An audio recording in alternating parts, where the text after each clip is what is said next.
2018 Ferrari 812 Superfast. On one recent Saturday, I jumped out of an airplane.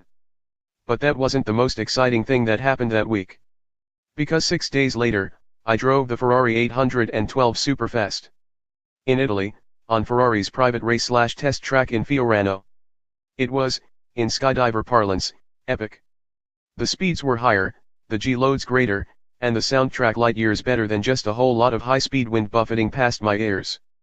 The 8 in this car's name denotes the 800 horsepower the engine generates on the metric scale.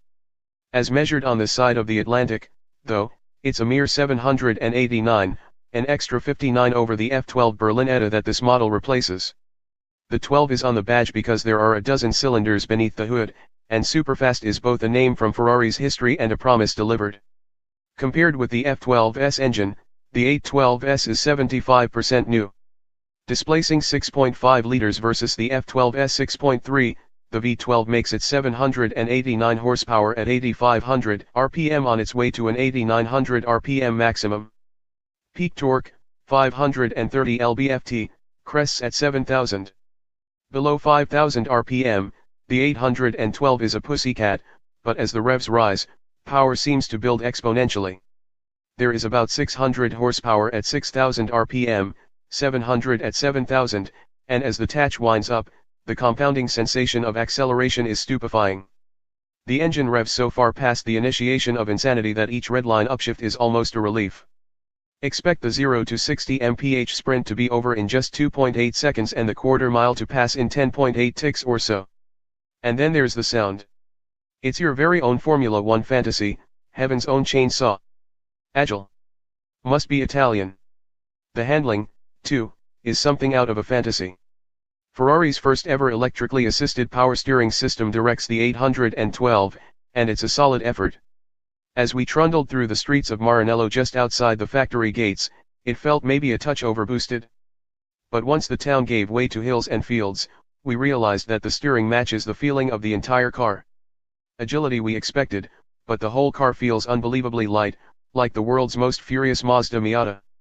Here is a roughly 3,900-pound car with a giant 6.5-liter engine in its nose, but it is unbelievably dexterous, like a V12 wingsuit. The steering is immediate and effort builds faithfully, but there's very little feedback from the road surface. Given how great the steering is in other respects, though, we'd give it just a couple of years before Ferrari perfects it, making access to the best steering on the planet another reason to resent the 1%. The 812 carries over the space frame from the F12, which means nearly the whole car is constructed of aluminum. Carbon fiber is employed almost purely as a stylistic flourish, in most cases an optional one. The F12 TDF donates its rear wheel steering system.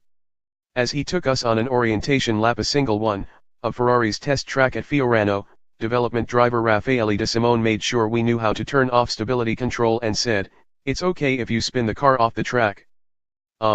No, it isn't, Raffaele. And yet, the rest of his advice proved well-founded. You expect an 800 HP, $300,000 megacar to be intimidating, but so controllable and predictable is the 812 that we were immediately comfortable. By the end of our second lap, stability control was turned off, the 812 was sideways, and we were giggling like a teenager doing our first burnout again.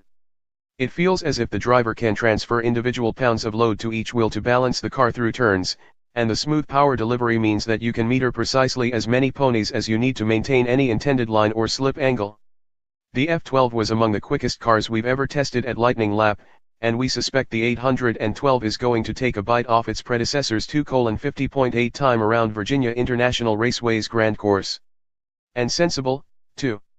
The spacious interior and comfortable driving position do much for the car's approachability, as does the excellent visibility to the front and sides.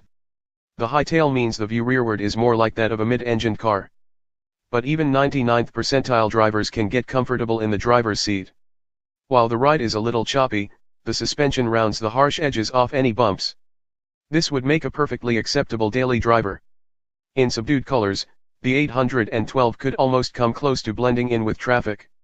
Whether other commuters envy you will be a matter of taste. But there's a load of function in the Superfast's extreme styling, and every last intake and vent punched into the bodywork is functional. With about a dozen different passageways through the bodywork, Air doesn't just flow around the 812, it passes through it much like it slips through a skydiver's fingers. And like a skydiver falling from an airplane, the superfast driver will never be bored. He'll also have something much better to listen to.